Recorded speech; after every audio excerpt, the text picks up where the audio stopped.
Linawin natin ang naratibo na wala o hindi nagpapakita.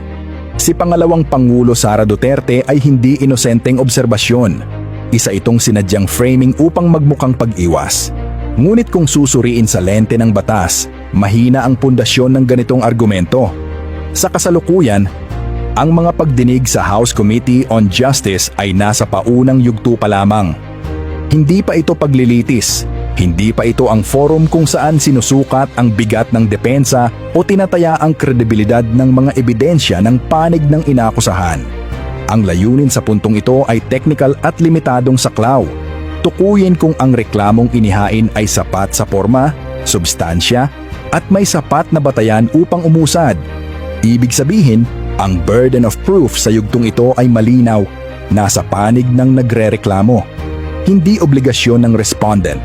Sa kasong ito, ang pangalawang Pangulo na agad maglatag ng depensa, magpresenta ng ebidensya o personal na humarap upang sagutin ang mga alegasyon na hindi pa naman ganap na pinapatunayang may sapat na batayan. Sa proseso ng batas, may tamang oras para sa bawat hakbang at ang yugtong ito ay hindi pa ang oras ng ganap na depensa. At dito pumapasok ang mahalagang punto. Ang personal na pagdalo ay hindi sa pilitan. Ang konstitusyon ay nagbibigay ng karapatan sa due process. Ngunit hindi nito inaatasan ang isang opisyal na dumalo sa bawat pagdinig, lalo na kung ito ay paunang pagsusuri pa lamang. Ang mahalaga ay may representasyon at ito ay malinaw na natupad. Humarap ang kanyang abogado, si Michael Poa, bilang kinatawan. Sa batas, ang presensya ng counsel ay presensya ng kliyente. Kaya ang naratibo na wala siya ay hindi legal na kakulangan, kundi isang retorikal na estratehiya.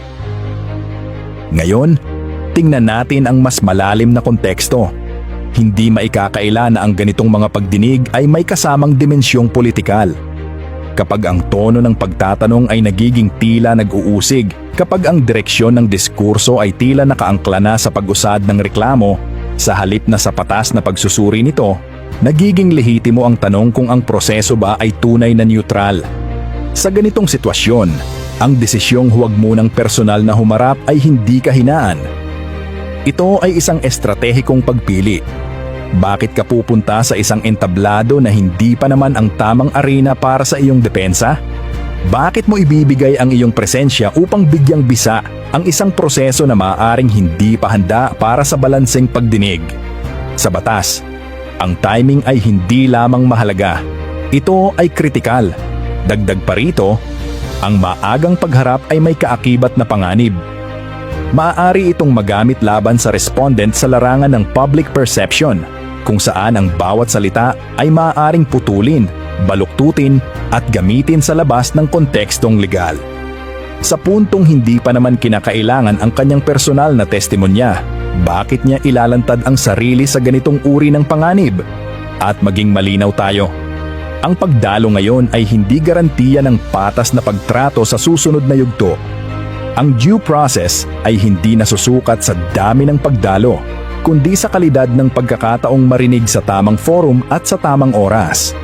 Kung darating ang puntong kinakailangan na ang kanyang personal na presensya, sa isang formal na paglilitis, sa isang forum na malinaw ang mga alituntunin ng ebidensya at patas ang proseso, doon magkakaroon ng tunay na bigat ang kanyang pagharap. Kaya ang paulit-ulit na tanong na, nasaan ang pangalawang Pangulo, ay isang maling tanong. Ang mas mahalagang tanong ay, ang proseso ba sa kasalukuyan ay umaabot sa antas na kinakailangan ang kanyang personal na presensya? Dahil sa batas, hindi lahat ng pagkakataon ay nangangailangan ng pagharap, at ang tunay na kapangyarihan ng presensya ay nakasalalay hindi sa pagiging madalas nito, kundi sa pagiging napapanahon at makabuluhan nito. Sa huli, ang usapin dito ay hindi kung siya ba ay naroroon o wala.